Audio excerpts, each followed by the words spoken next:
মৈব মমাধমস্যাপি সদেবাচ্যুত দর্শনং হ্রিয়মানো কালো নদ্যা কোচিত্তারতি কশ্চন। কে বলেছেন? না, অক্রূর।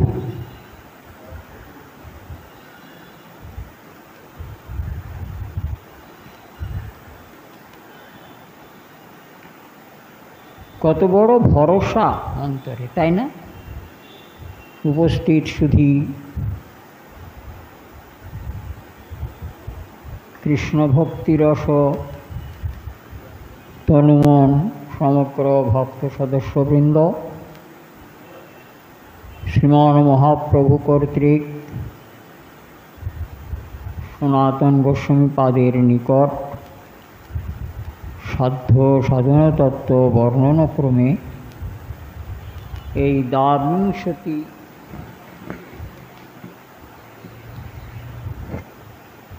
মধ্যলীলার দ্বাবিংশতি পরিচ্ছেদে প্রভু সনাতন গোস্বামীপাদকে যে সকল বিষয় বর্ণন করে আস্বাদন করাচ্ছেন, এখানে আমাদের সেই বিষয়ই আস্বাদ্য।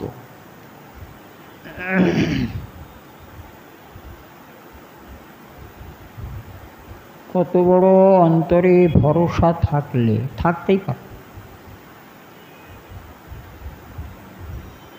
কংসের ভয়ে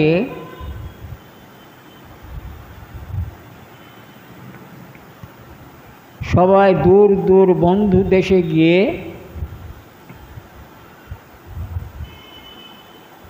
বাস করছিলেন গোপনে, যেখানে যত রাজন্যবর্গ ছিলেন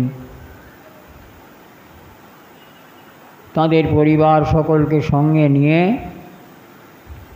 কোনো না কোনো বন্ধু রাষ্ট্রে গিয়ে তারা আশ্রয় নিয়ে গোপনে বাস করছিলেন। কিন্তু এই একমাত্র অক্রূর, একমাত্র এই অক্রূর সর্বতোভাবে কংসের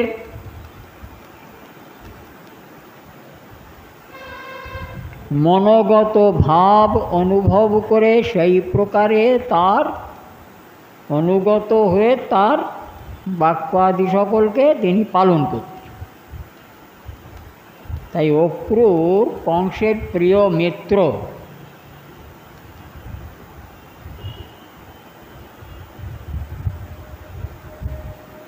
একটাই মাত্র কারণ, সেই কারণটা তো ভগবান শ্রীকৃষ্ণ ছাড়া আর কারো জানার কথা নয়, আর অক্রূর জান। কারণটা হয়েছে এই দৈববাণী শুনেছিলেন যে অক্রূর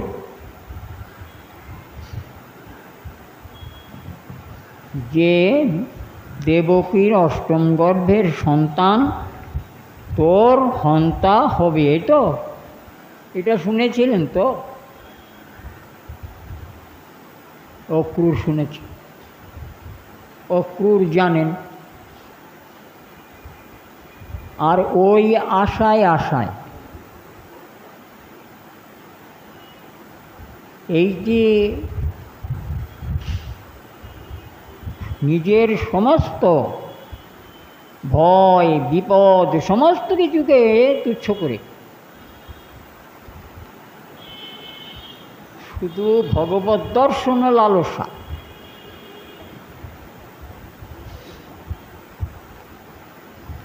এই অক্রূরের যে অন্তঃকরণ যদি আমাদের হতো না, তাহলে আমরা কৃষ্ণ কৃপা পেতে পারতাম।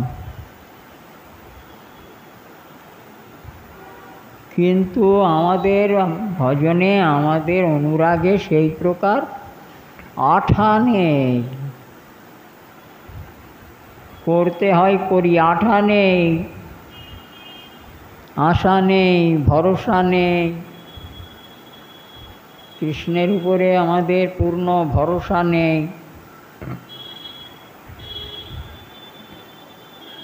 আর ইনি এই জীবনভর যবে থেকে দৈববাণী শুনেছেন তবে থেকে কংস অনুগত হয়ে তার অনুগামী হয়েছেন। আর একটাই কারণ, কেন উপায়েন কৃষ্ণ সন্দর্শনং স্যাৎ।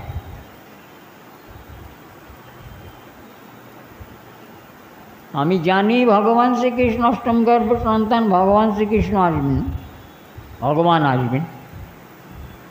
আর সেই ভগবান শ্রীকৃষ্ণকে কী উপায়ে দর্শন করা যায়, দর্শন হতে পারে, তার জন্যে সর্বতভাবে কোনো কংসের অনুবৃত্তি করে চলেছে। আর সেই জন্যে কংসের খুব প্রিয় অক্রূর। তাই দেখো,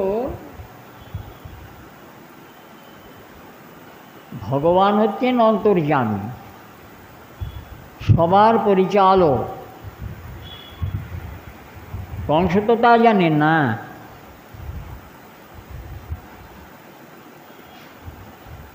আর কাউকে পাঠাননি কিন্তু কৃষ্ণ রামকে নিয়ে যাওয়ার জন্য বৃন্দাবন থেকে। কংস নিজের রথ দিয়ে অক্রূরকে পাঠাচ্ছেন,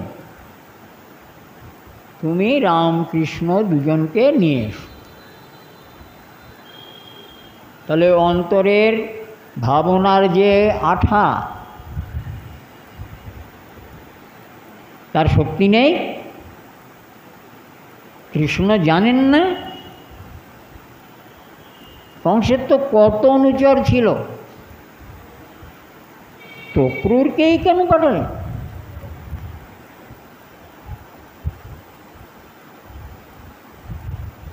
না, সে তো সবসময় কৃষ্ণের আশায় বসে আছে। কৃষ্ণ তা জানবেন না? তার সকল অন্তর্যামী যিনি, কংসের অন্তরে থেকে তিনি অনুপ্রেরণা দিয়ে দিলেন যে তুমি অক্রূরকে পাঠাও। কংস তাই করতে বাধ্য হলো। যার মন প্রাণ কৃষ্ণে সমর্পিত, তার পরিচালক ভগবান শ্রীকৃষ্ণ।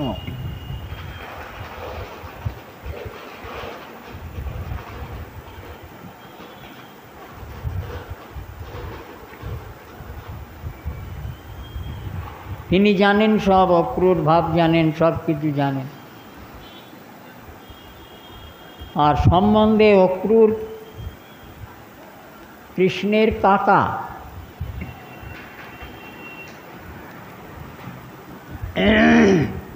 অক্রূর হলেন কৃষ্ণের কাকা, খুড়া। তো সারা রাত ধরে, একাদশী কবে? কালকে। তো ওই কালকে একাদশী দিনে সারা রাত হরিবাসরের মতন জাগরণ করে অসুরগণ, রাক্ষসগণ, দৈত্যগণের সঙ্গে যুক্তি পরামর্শ করেছে কে? কংস। একাদশীর দিনে। আর সকালবেলায় অক্রূরকে প্রেরণ করছে, সকালেই অক্রূরকে প্রেরণ করছে। পারণ, একাদশীতে তো তিনি কিছু নেননি, পারণ করতে হবে না?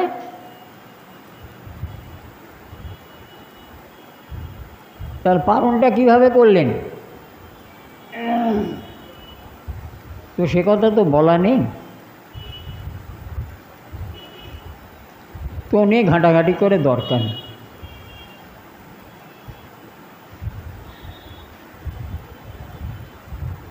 ভগবান শ্রীকৃষ্ণের শরণ, অন্তরে শরণ নিয়ে তিনি কংসের কর্তৃক দত্ত রথ, সেই রথে বটে অশ্ব পরিচালনা করলেন। নিজে অশ্ব চালনা করছেন, আর কেউ নেই ওরাতে। কি মজা দেখ! আর কেউ থাকলে তো অক্রূর ভাবনা করতে পারতেন। ভগবানের কি ইচ্ছে ভক্তের জন্য।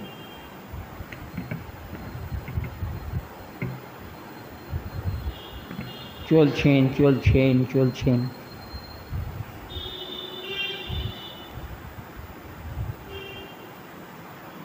মথুরা থেকে গোকুল কতটুকু রাস্তা? অনেকটা, 32 কিলোমিটার। 32 কিলোমিটার। এখন তো বাস যাচ্ছে, অটো যাচ্ছে, টোটো যাচ্ছে, কত কি যাচ্ছে। তো এই রথ তিনি সমস্ত সময়েতে কৃষ্ণ ভাবনা করছেন। পারণ হয়ে গেল না? আপনারা এরকম কৃষ্ণ ভাবনা করতে পারবেন না, করেন না, তাই পারণ আপনাদের করতে হয়। মহাপ্রসাদ কৃষ্ণ স্মরণ করে পারণ হবে, তা হবে না আপনাদের? হবে? ও হয় যদি হবে।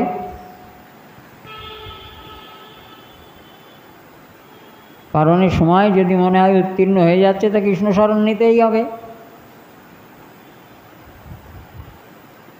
কৃষ্ণ স্মরণ করতে করতে, কৃষ্ণ ভাবনা করতে করতে গোকুলাভিমুখে চলেছে। আর কোনো চিন্তা নেই কিন্তু মনে।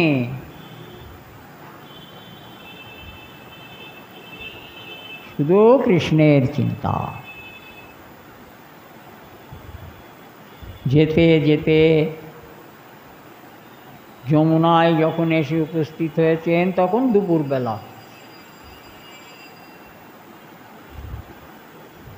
দ্বীপ্রহর।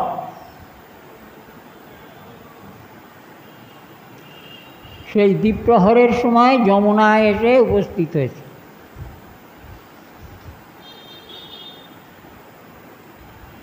দেখলেন দ্বীপ্রহর হয়েছে, এখন তো মাধ্যাহ্নিক ক্রিয়া করতে হবে। মাধ্যাহ্নিক ক্রিয়া সবাই করে না, তাই তো? মধ্যাহ্নে যে সন্ধ্যাহ্নিক ক্রিয়াটা হয়, ত্রিসন্ধ্যা আহ্নিক সন্ধ্যে, তো তবে ত্রিসন্ধ্যা কেউ করেন। উনি সন্ধ্যা ক্রিয়া আদি, মধ্যাহ্ন সময়ে যে সন্ধ্যা ক্রিয়া আদি যমুনায় স্নান করে মধ্যাহ্ন ক্রিয়া, স্নানিক সন্ধ্যা ইত্যাদি সেখানে বসে সারলেন।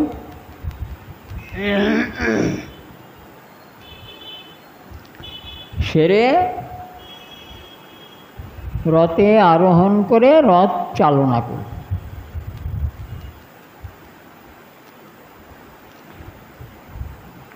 অশ্বকে যখনই চালনা করেছেন, অশ্ব 2-3 পাক দিয়েই পেছনে ছিটকে এসেছে। না বললেও চলত। রথ সমেত অশ্ব পেছনে ছিটকে এসেছে। কি ব্যাপার? এরকম হলো কেন?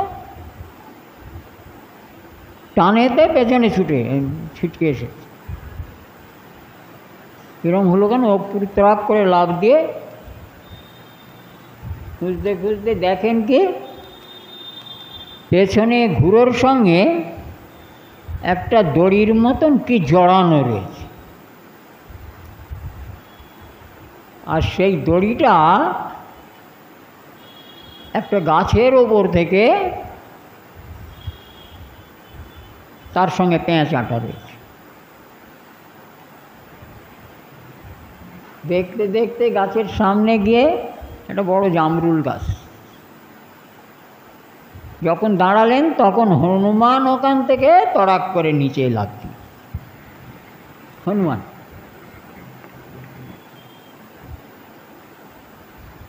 তো যখন হনুমান লাফ দিয়ে পড়েছেন, পড়ে অক্রূরকে বলছেন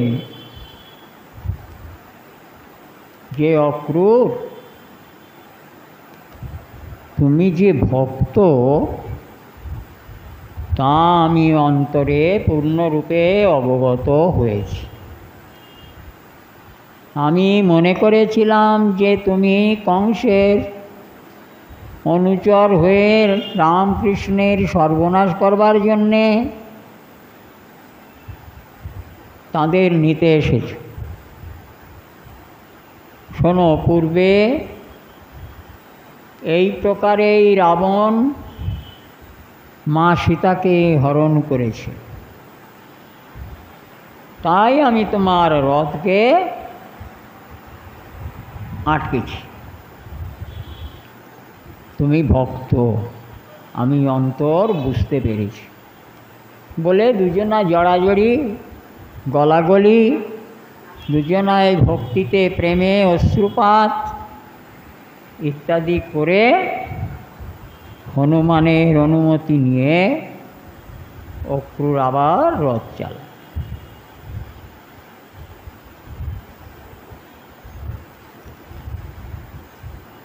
যখন রথ চালিয়েছেন তখন বসে বসে এই সব কথা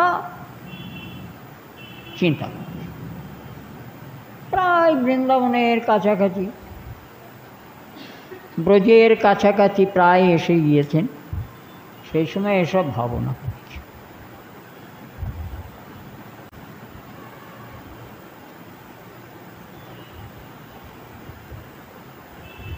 মৈব মমাধমস্যাপি সদেবাচ্যুত দর্শন।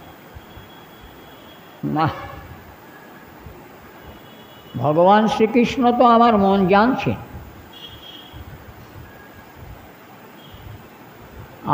আমি কংসের অনুবৃত্তি করতে এই বৃন্দাবনে এসেছি তাঁদের নিয়ে। তো আমি অধম,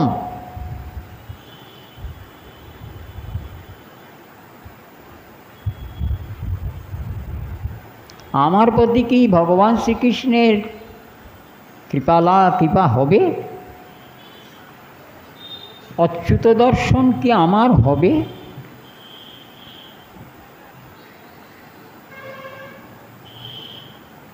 চিন্তা করছি।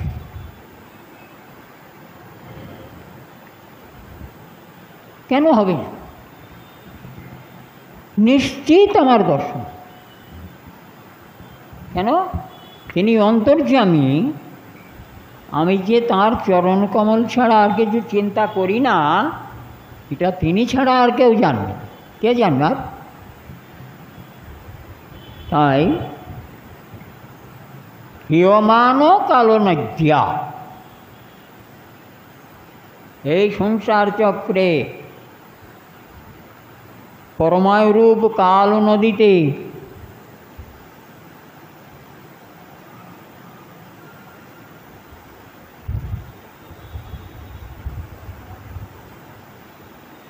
क्वचित् तरति कश्चन।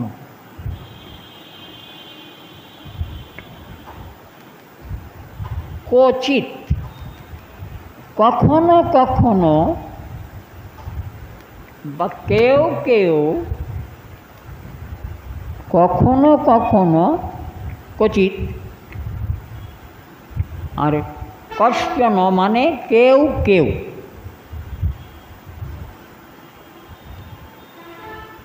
क्वचित् तरति कश्चन, কখনো কখনো কেউ কেউ জীবন নদীতে প্রবহমানের কালে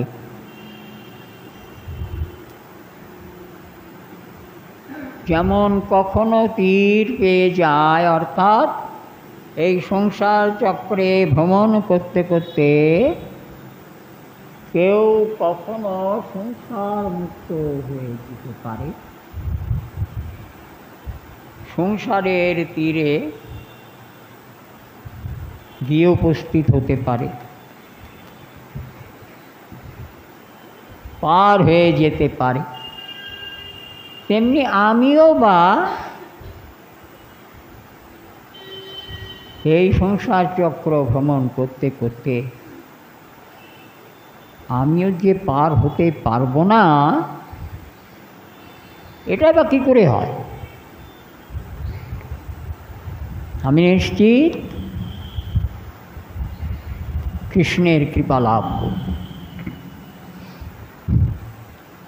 এই ছিল অক্রূরের ভাবনা। আর এইভাবেই ভাবনা করতে করতে উনি ব্রজের সান্নিধ্যে এসে সন্ধ্যা প্রায় আগত।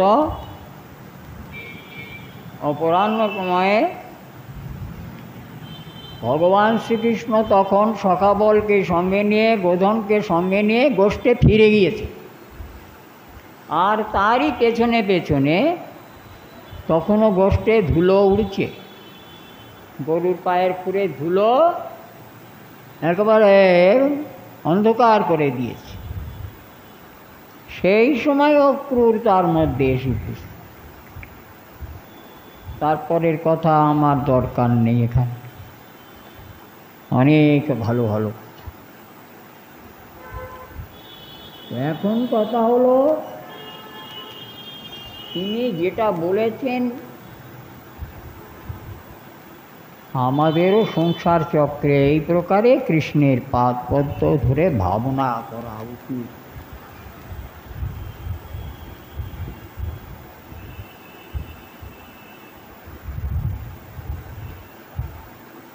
আমরা তো ঠাকুরের কাছে জিজ্ঞেস করতে পারবো না, কি ঠাকুর আমি কি এই জন্মে সংসার পার হতে পারবো? হয়তো ঠাকুর বলবে না তুই পারবি, তোর এখন দেরি আছে। যদি এরকম বলে দেয় কেমন হবে?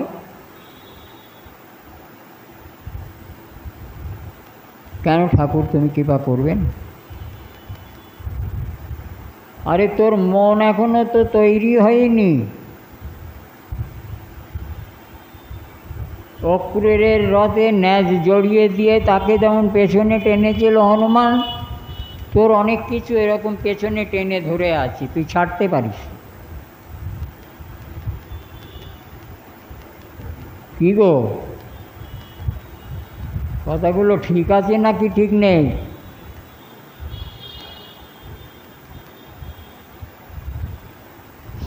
আমাদের অনেক কিছু পেছন টান আছে।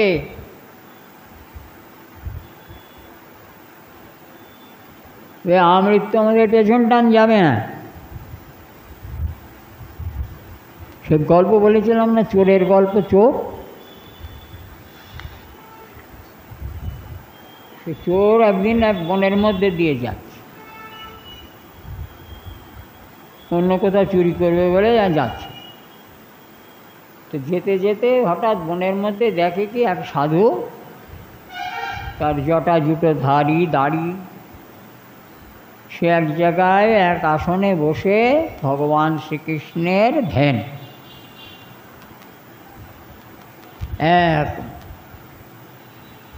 এখন ও একটা গাছের আড়ালে এসে দাঁড়িয়েছিল। হঠাৎ দেখে কি একটা বাঘ কোথা থেকে বনের মধ্যে থেকে এসে লাফিয়ে পড়ে সেই সাধুকে ঘাড়ে মুখে করে নিচে। সাধু ভগবানের চিন্তা করছিল না? হ্যাঁ, মাঝে মাঝে তো মনে সন্দেহ হয়, আমি তো গোবিন্দের পা ধরে বসে আছি, কিন্তু আমার পা ধরে থাকা কি গোবিন্দের বিরক্তি লাগছে কিনা তা জানি। হ্যাঁ, আমি কৃষ্ণের চরণ ধরে আছি, কিন্তু চরণ ধরাতে কৃষ্ণের বিরক্তি হচ্ছে না তো? ভাবতে হবে, যাতা করলে হবে না। ইনি সাধু, ইনি ভগবতের চিন্তায় মগ্ন, আর তাকে বাঘ এসে নিয়ে গেল। চোরটা ভীষণ চিন্তা করছে, চোরটা ভীষণ চিন্তা করছে। করতে করতে কী করলো, ওই সাধু যে আসনে বসে যোগ করছিলেন ওই আসনে গিয়ে বসে। আর আসনে বসার সঙ্গে সঙ্গে ও যোগযুক্ত হয়ে পড়ছে। চোর আসনে বসার সঙ্গে সঙ্গে যোগযুক্ত হয়ে গেছে, আর বাহ্য নেই। সাধুরা শুনলে অনেকক্ষণ যোগযুক্ত হয়ে থাকার পর ভগবান বিষ্ণু তার সম্মুখে এসে তাকে দর্শন দিয়েছে।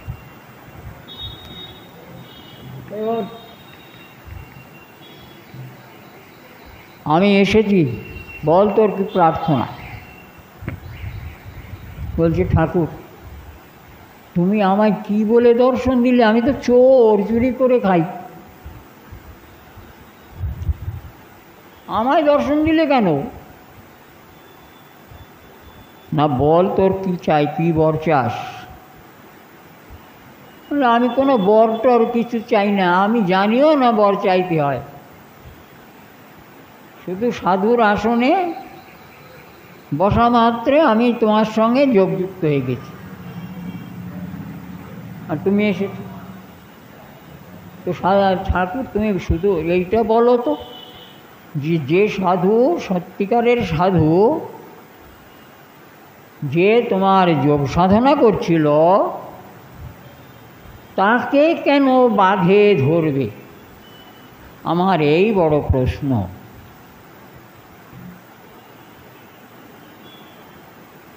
বলছে, তাহলে শোন, ওই সাধু এ জন্মে আমাকে পাবে না, বুঝেছেন তো? পাদপত্র ধরে আছি তো, ভালো লাগছে না বিরক্তি লাগছে তোকে যেন? হ্যাঁ,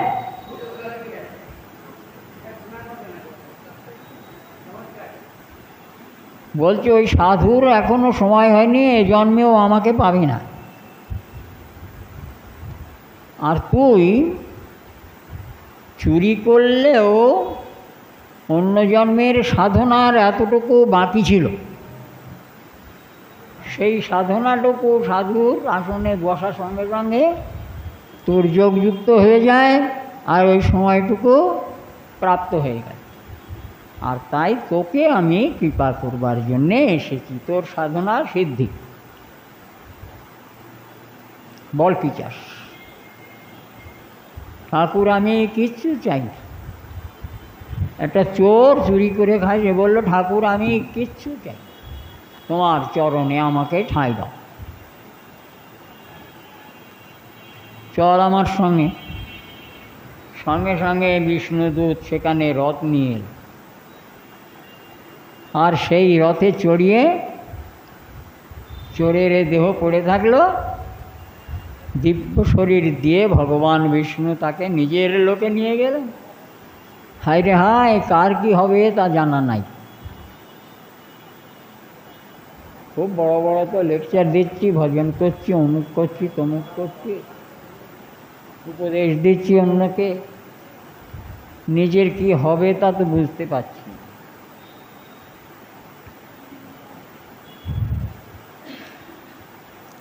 বড়ই সংকট। ভগবান শ্রীকৃষ্ণকে কৃষ্ণের কৃপায় কী করে পাওয়া যাবে? আবার এখানে একটা কথা বলেছেন, সেও তো একটা বিরাট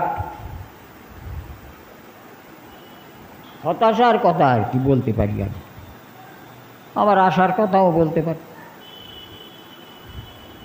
হতাশার পক্ষে হলো কথাটা,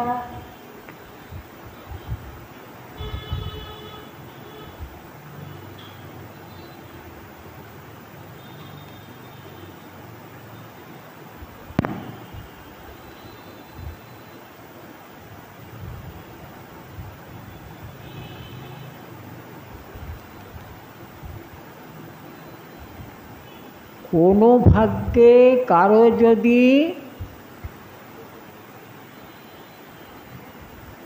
সংসার ক্ষয় হয়, কোনো ভাগ্যে কারো যদি সংসার ক্ষয় হয় বা ক্ষয়োন্মুখ হয়, সাধু সঙ্গে তবে কৃষ্ণে ভক্তি উপজায়। সাধু সঙ্গে তবে কৃষ্ণে ভক্তি উপজায়। কোনো ভাগ্যে, কথাটা তো এমন সহজ না, কোনো ভাগ্যে। কোথায় খুঁজে বেড়াবো কী ভাগ্যে হবে, আমারও তো জানা নেই যে কোনো ভাগ্যে সেটা কীরকম কোন ভাগ্য।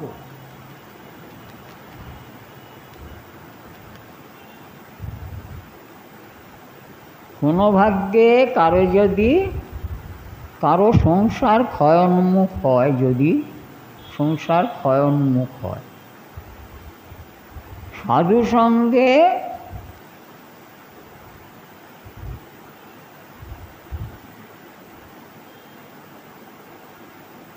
কৃষ্ণে ভক্তি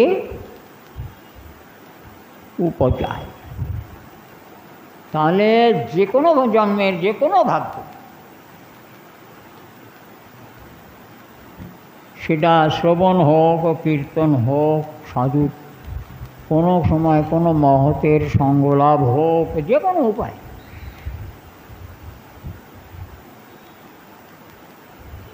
সনাতন গোস্বামী পত্রিকার মধ্যে এক জায়গায় একটা কথা বলেছেন যে পূর্ব জন্মার্জিত পুণ্য ফলে নৈব, পুণ্য ফল এটা কামনার পুণ্য নয়, এটা নিষ্কামভাবে কোনো ভক্ত সেবা, ভগবত সেবা ইত্যাদি কোনো কিছু করেছে, আর তার ফলে অর্থাৎ কৃষ্ণের প্রিয় আচরণ। সনাতন গোস্বামীর কথা হলো কৃষ্ণের প্রিয় আচরণ সাধন করেছে, সেই কৃষ্ণ প্রিয় আচরণ সাধনই হচ্ছে কোনো ভাগ্য।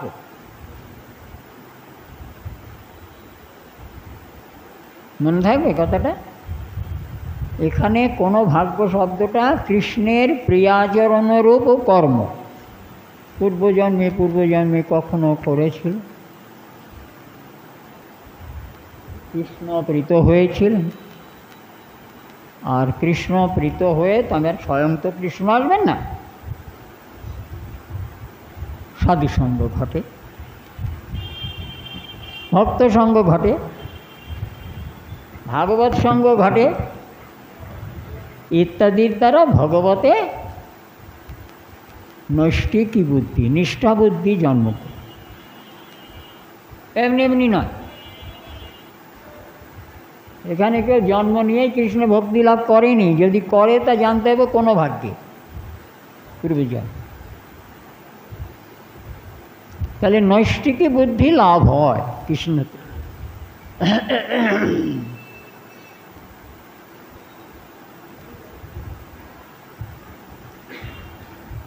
সাধু সঙ্গ না হলে, সাধুর মুখনিসৃত সঙ্গ মানে সাধুর মুখনিসৃত ভগবত কথা, কৃষ্ণ কথা আলাপন শ্রবণ করতে হয়, কারণ সাধুর মুখ থেকে যে কৃষ্ণ কথা বেরোয় সেটা হচ্ছে কি বলবো, ওটা রাসায়নিক প্রক্রিয়া হয়ে গেল, রাসায়নিক প্রক্রিয়া।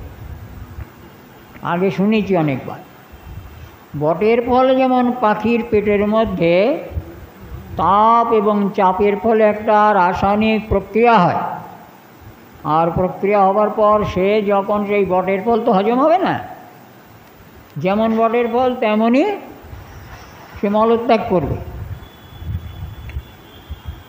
আপনি জমিতে পুঁতে রাখুন, আপনার বাড়িতে দুটো বটের ফল পুঁতে রাখুন, দেখুন তো চারা বেরোয় কিনা, পরীক্ষা করা দরকার আছে, আমারও সন্দেহ আছে, বেরোয় কিনা একবার দেখবেন তো। বলছেন না, বেরোবে না। পাখির পেটে রাসায়নিক প্রক্রিয়া না হওয়া পর্যন্ত ওই বটের ফল থেকে কখনোই বৃক্ষত্ব প্রাপ্তি হবে না। বটের বীজ থেকে। আর পাখি যখন ওটা মলত্যাগ করবে, সে যদি পাষাণের উপরে হয়, ও সেখানেও সে করে বের করে গাছ তৈরি। পাষাণের গায়ে, পাথরের গায়ে দেখবেন বটের শেকড় জড়িয়ে ধরবে। ও কোথায় জল পাবে না, রস পাবে না, কি পাবে না পাবে, ওসব ভাবে না। পুরনো ছাদের গায়ে হাজার বট গাছ, অশ্বত্থ গাছ হচ্ছে না, বললে তো পাখির পেট থেকে পড়ে বলেই হয়, এমনি এমনি হয়। তো সাধু নিষ্ঠ কৃষ্ণর আলাপন, কৃষ্ণ কথা, কৃষ্ণ ভজন সাধন করে থাকেন। তাই কৃষ্ণ বিষয়ক রস ওখানে রাসায়নিক প্রক্রিয়া হয়ে যখন সাধু তা আবার কারোকে বর্ণনা করেন, বলেন, শ্রবণ করেন কেউ, তার মধ্যে অঙ্কুরবতী হয়ে যায়। হ্যাঁ, তার মধ্যে কৃষ্ণ ভক্তি, ওটা রাসায়নিক প্রক্রিয়া সাধুর মুখ থেকে বেরিয়েছে, অঙ্কুরিত। তাই জন্যে বলেছেন শতাং প্রসঙ্গান মম বীর্য সংবীর। আমার কথা বীর্য সব সাধুজনের মুখে সে, তবে আমার মহিমা বা বীর্যসূচক কথা তুমি অবগত হতে পারবে।